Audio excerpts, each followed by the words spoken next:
Hello everyone, আসসালামু আলাইকুম। আশা করছি সবাই খুব বেশি ভালো আছেন। আজকে আমি তৈরি করে দেখাবো বোম্বাই মরিচের আচার। এই আচারটি তৈরি করার জন্য প্রথমেই লাগবে নাগা মরিচ, আর এর জন্য আমি কিছু নাগা মরিচ বা বোম্বাই মরিচ গাছ থেকে তুলে নিচ্ছি। আচারটি তৈরি করার জন্য যে যে উপকরণগুলো লাগবে এগুলো আমি এক নজরে দেখিয়ে দিচ্ছি আপনাদের। এবার আমি সরাসরি আচারটি তৈরি করার জন্য চলে যাচ্ছি। চুলায় একটি কড়াই বসিয়ে তাতে 1 কাপের মতো সরিষার তেল দিয়েছি। এবার আমি 3টা রসুন এভাবে ছুলে সরিষার তেলের মধ্যে দিয়ে ভেজে নিচ্ছি। চুলার আগুনটাকে মিডিয়াম আঁচের মধ্যে রেখে রসুনগুলোকে এভাবে নেড়েচেড়ে হালকা ভেজে নিতে হবে। রসুনটাকে হাতে সময় নিয়ে লাল করে ভেজে নেবেন, এতে রসুনের যে কাঁচা গন্ধ থাকে সেটা আর আচারের মধ্যে থাকবে না। এবার 1 টেবিল চামচ রসুন বাটা, 1 টেবিল চামচ আদা বাটা এখানে অ্যাড করব। আদা এবং রসুন বাটাটাকে দিয়ে আবারও একটু নেড়েচেড়ে মিশিয়ে নিব।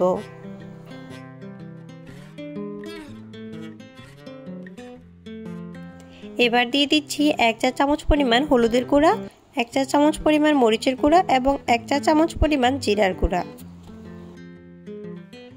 এবার এগুলো রসুনের সাথে ভালো করে নেড়েচেড়ে মিশিয়ে নিচ্ছি এবং চুলার আঁচটাকে অবশ্যই মিডিয়ামে রাখতে হবে। এবার 1/2 কাপের মতো তেঁতুলের টক অ্যাড করছি। তেঁতুলটাকে সামান্য পানি দিয়ে গুলিয়ে নিয়েছিলাম। তেঁতুলের টকটাকে অ্যাড করার পর হালকা একটু মিশিয়ে আবার অ্যাড করে দিচ্ছি একটা কুচি করা নাগা মরিচ। রসুনের সাথে মরিচটাকে মিশিয়ে 2 চা চামচের মতো চিনি অ্যাড করে দিচ্ছি। এবার চিনিটাকে অ্যাড করার পর রসুনের সাথে ভালো করে মিশিয়ে 1 চিমটি পরিমাণ বিট লবণ অ্যাড করে দিচ্ছি। এখন 1 টেবিল স্পুন পরিমাণ গুঁড়া করা পাঁচফোড়ন অ্যাড করে দিয়েছি। তারপর দিয়ে দিচ্ছি 20 থেকে 25টার মতো নাগা মরিচ, এটাকে আমরা বোম্বাই মরিচও বলে থাকি।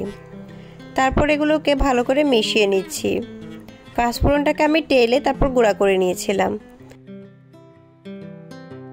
এবার অ্যাড করে দিয়েছি 2 টেবিল স্পুন পরিমাণ সাদা সরিষা বাটা এবং 2 কাপের মতো সরিষার তেল।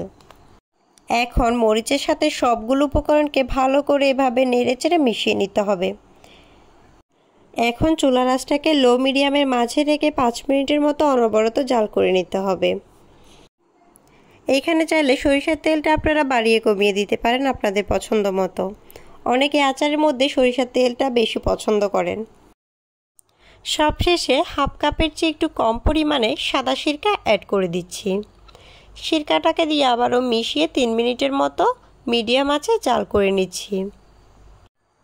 এই আচারটা তৈরির সময় অনবরত এভাবে এগুলোকে নাড়তে হবে, না হয় নিচে দিয়ে লেগে যাওয়ার সম্ভাবনা থাকে। এখন আমি আচারের মধ্যে 4-5টার মতো শুকনো টালা মরিচ অ্যাড করছি। এটা অপশনাল, চাইলে নাও দিতে পারেন। আচারটা তৈরির সময় চুলাতে যখন থাকে তখন মরিচগুলো অনেকটাই ফুলে থাকে, কিন্তু চুলা থেকে নামানোর পর মরিচগুলো চুপসে যায়। এই আচারটাতে সামান্য পরিমাণে লবণ অ্যাড করতে পারেন অথবা বিট লবণের পরিমাণটা একটু বাড়িয়ে দিতে পারেন। এবার আচারটাকে 5 মিনিটের মতো অনবরত নেড়ে জাল করে চুলা থেকে নামিয়ে নিচ্ছি। যারা ঝাল পছন্দ করেন এই আচারটা একবার হলো ট্রাই করে দেখবেন। আজকে এই পর্যন্ত। সবাই খুব বেশি ভালো থাকবেন, সুস্থ থাকবেন। আল্লাহ হাফেজ।